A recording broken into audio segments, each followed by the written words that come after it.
अस्सलामुअलैकुम। चूँकि हम नमाज़ के बारे में बात कर रहे थे इसलिए उसी को कंटिन्यू करूँगी। तो इसके बारे में आप सल्लल्लाहु अलैहि वसल्लम ने ज़िक्र करते हुए फ़रमाया कि जिसने नमाज की हिफाजत व पाबंदी की तो क़यामत के दिन वो नमाज उसके लिए नूर, दलील और नजात होगी, और जिसने उसकी पाबंदी नहीं की उसके लिए कोई नूर, दलील और नजात नहीं होगी, और वो क़ारून, फ़िरौन, हामान और अबी बिन हलफ़ के साथ होगा। अस्तग़फिरुल्लाह।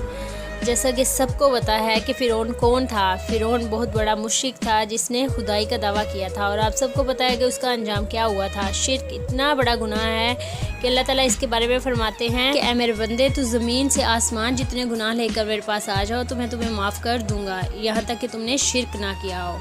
शिर्क इतना बड़ा गुनाह है कि इसकी कोई माफ़ी नहीं है। ज़ाहिर है हमारा अल्लाह ताला पे बिलीफ होगा तो हमें माफ़ी मिलेगी ना, जब हमारा बिलीफ ही नहीं होगा तो हमें कैसे माफ़ी मिलेगी। और इस चीज़ पे बिलीफ होगा कि गॉड इज़ ओनली वन, और ये दायरा इस्लाम में आने की एक कंडीशन भी है। अगर हम इस चीज़ पे बिलीफ नहीं रखते तो इट्स मीन हम दायरा इस्लाम से बाहर हैं। सो आप इससे अंदाज़ा कर लें कि बेनमाजियों के साथी कौन होंगे, फ़िरौन जैसे लोग। इससे ज़्यादा सख्त अल्फाज और क्या हो सकते हैं कि बेनमाजियों को फ़िरौन जैसे लोगों का साथ मिलेगा।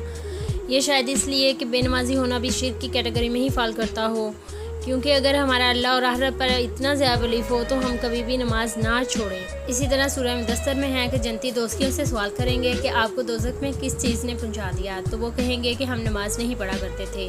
अब जन्नत में कौन नहीं जाना चाहेगा? ज़ाहिर है हर कोई जन्नत में जाना चाहेगा, लेकिन जन्नत में जाने के लिए उसकी तलब और कोशिश होना बहुत ज़रूरी है। कोई भी चीज़ है, आप किसी भी चीज़ को हासिल करना चाहते हैं तो सबसे पहले आप में क्या होनी चाहिए? उस चीज़ को पाने की तलब होनी चाहिए, और दूसरा कोशिश होनी चाहिए, तो ही आपको वो चीज़ मिलती है। इसी तरह आपको जन्नत में जाने के लिए भी सिर्फ तलब का होना ज़रूरी नहीं है, आपको इसके लिए कोशिश भी करनी होगी।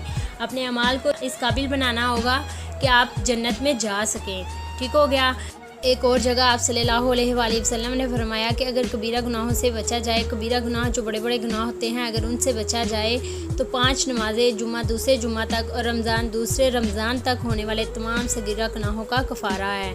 तो आपको इस चीज़ का अंदाज़ा होगा कि हम सगीरा गुनाह ज़्यादा करते हैं, जो हमें तबाह करेंगे वो सगीरा गुनाह ही होंगे। हम एक दिन में इतने गुनाह करते हैं कि हमें अंदाज़ा ही नहीं हो पाता। तो ऐसे में इससे अच्छा रिवार्ड और बोनस क्या होगा कि कहा गया है कि अगर हम 5 वक्त की नमाज की पाबंदी करें तो एक नमाज से दूसरी नमाज तक जितने भी सगीरा गुनाह हुए होंगे वो माफ़ हो जाएंगे। इसी तरह दूसरी से तीसरी, तीसरी से चौथी और चौथी से 5वीं नमाज, तो एक दिन के हमारे सारे गुनाह माफ़ हो गए। और इसी तरह एक जुम्मा से दूसरे जुम्मा तक जितने गुनाह होंगे वो भी माफ़ हो गए, और एक रमज़ान से दूसरे रमज़ान तक जितने गुनाह होंगे वो भी माफ़ हो गए।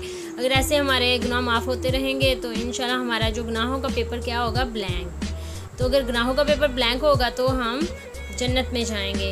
तो इससे बड़ी खुशी की क्या बात हो सकती है? इतना अच्छा रिवार्ड और बोनस है तो इससे फ़ायदा उठाना चाहिए। इंशाल्लाह हम ज़रूर जन्नत में जाएंगे, लेकिन उसके लिए ज़रूरी क्या है? नमाज की पाबंदी, जो कि हम करेंगे इंशाल्लाह। सो मिलते हैं नेक्स्ट वीडियो में मज़ीद हदीस के साथ। दुआ में याद रखिएगा। अल्लाह हाफिज़।